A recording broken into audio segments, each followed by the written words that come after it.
राजकीय पक्षाचे बॅनर वापरून तोडपाणी व्यवसाय करणाऱ्यांनी व निवडणुकांकडे सुगी म्हणून पाहणाऱ्यांनी पक्षीय निष्ठेवर बोलणे आणि भाजपा जिल्हाध्यक्ष निशिकांत भोसले पाटील यांच्यावर बोलणे म्हणजे चोरांच्या उलट्या बोंबा असा पलटवार इस्लामपूर विधानसभा मतदारसंघातील भाजपा पदाधिकाऱ्यांनी राहुल महाडिक, विक्रम पाटील आणि आनंदराव पवार यांच्यावर केलाय। तिघांमध्ये हिंमत होती तर एकदा तरी विधानसभा निवडणूक लढवण्याचं धाडस का दाखवलं नाही असा सवाल केलाय। बिनबुडाच्या आरोपामुळे संबंधितांवर कायदेशीर सल्ला घेऊन कारवाई करणार आहे।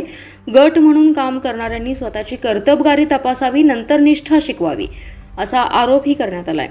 हातकणंगले लोकसभा मतदारसंघात या निवडणुकीत महायुतीच्या उमेदवाराविरोधात काम केल्याच्या आरोपाला भाजपा पदाधिकाऱ्यांनी जोरदार प्रत्युत्तर दिले।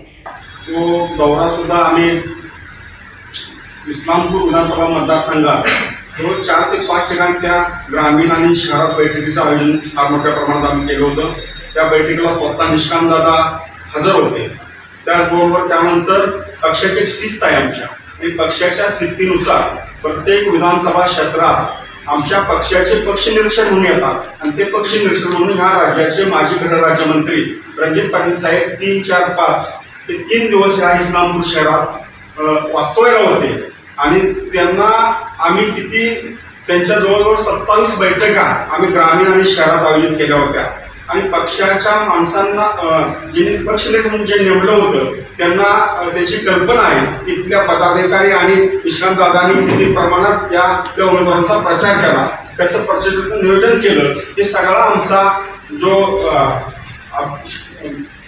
आमच्या बाबतीत हे होतं ते सगळे रणजित पाटील साहेब आणि पक्षनिरीक्षक यांनी आमची माहिती त्यांना दिलेली आहे। त्यामुळं उठसूट म्हणून तर आरोप करतं, आणि त्या कुठल्याही आरोपात एकदा तर 35 वर्षात एक वाक्य जन्मल्याची विरुद्ध त्यांनी काढलेलं नाही। दरवेळी नुसता दांडा करायचा, 8 महिना कर्जमुक्ती करायची झालं। टेंडर गँग आहे, टेंडर गँग, दुसरं काही नाही सर।